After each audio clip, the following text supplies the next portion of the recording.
Hello guys! Welcome sa ating channel, and for today's video ay ituturo ko sa inyo kung paano nga ba tayo magbayad or bayaran yung mga bills natin sa ating Union Bank credit card using GCash.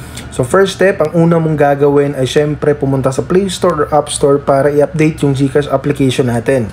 So ang reason kung bakit kinakailangan natin i-update yung GCash mobile application natin ay para hindi tayo maka-encounter ng kahit anong mga glitch or mga problema sa pag-transact natin gamit ang GCash app. So malalaman din natin na updated na yung GCash natin kapag ganito yung nakikita natin open. Okay? So kapag update, pindutin nyo lang yun para mag-update. So since updated na yung GCash natin, pindutin lang natin. At ayun na nga guys, nag-redirect na tayo dito sa ating GCash wallet. So pindutin lang natin tong bills, tabi ng transfer, tapos credit cards sa baba ng electric utilities. So piliin natin yung credit cards, scroll down kayo guys, sa pinakababa, nandun yung Union Bank of the Philippines. So dito guys, makikita natin yung posting period dito sa payment channel na to ay within 3 business days. Yung iba kasi guys, nagre-reflect naman yung payment nila after 24 hours, 2 days, maximum of 3 business days. Okay? So halimbawa, magbabayad tayo ng 1,000 pesos. Tapos lagay nyo lang dito guys sa credit card number, yung 16 digit. So halimbawa guys, sample lang to guys.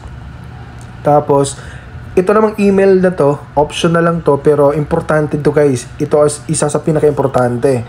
So yung reason kung bakit kailangan natin mag-input ng email ay para makareceive tayo ng copy ng resibo sa transaction natin dito.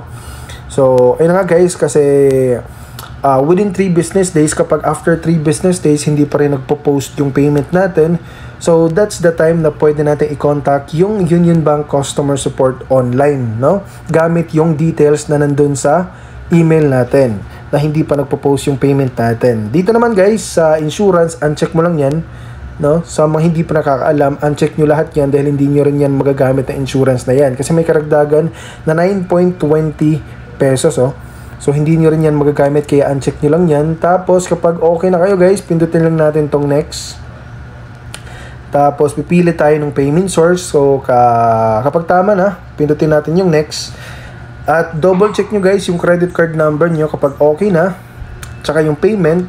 Saka ayun guys, may karagdagang 10 pesos na service fee sa paggamit ng services ni GCash, no? A total of 1,010 pesos yung total na mababayaran natin.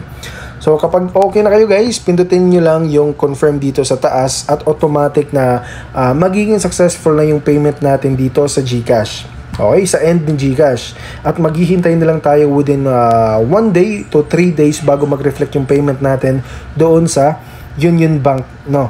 So after 3 days, ayun na nga guys, after 3 days kung hindi pa rin nag-reflect, that's the time na pwede nyong i-contact yung taga Union Bank via call or via chat.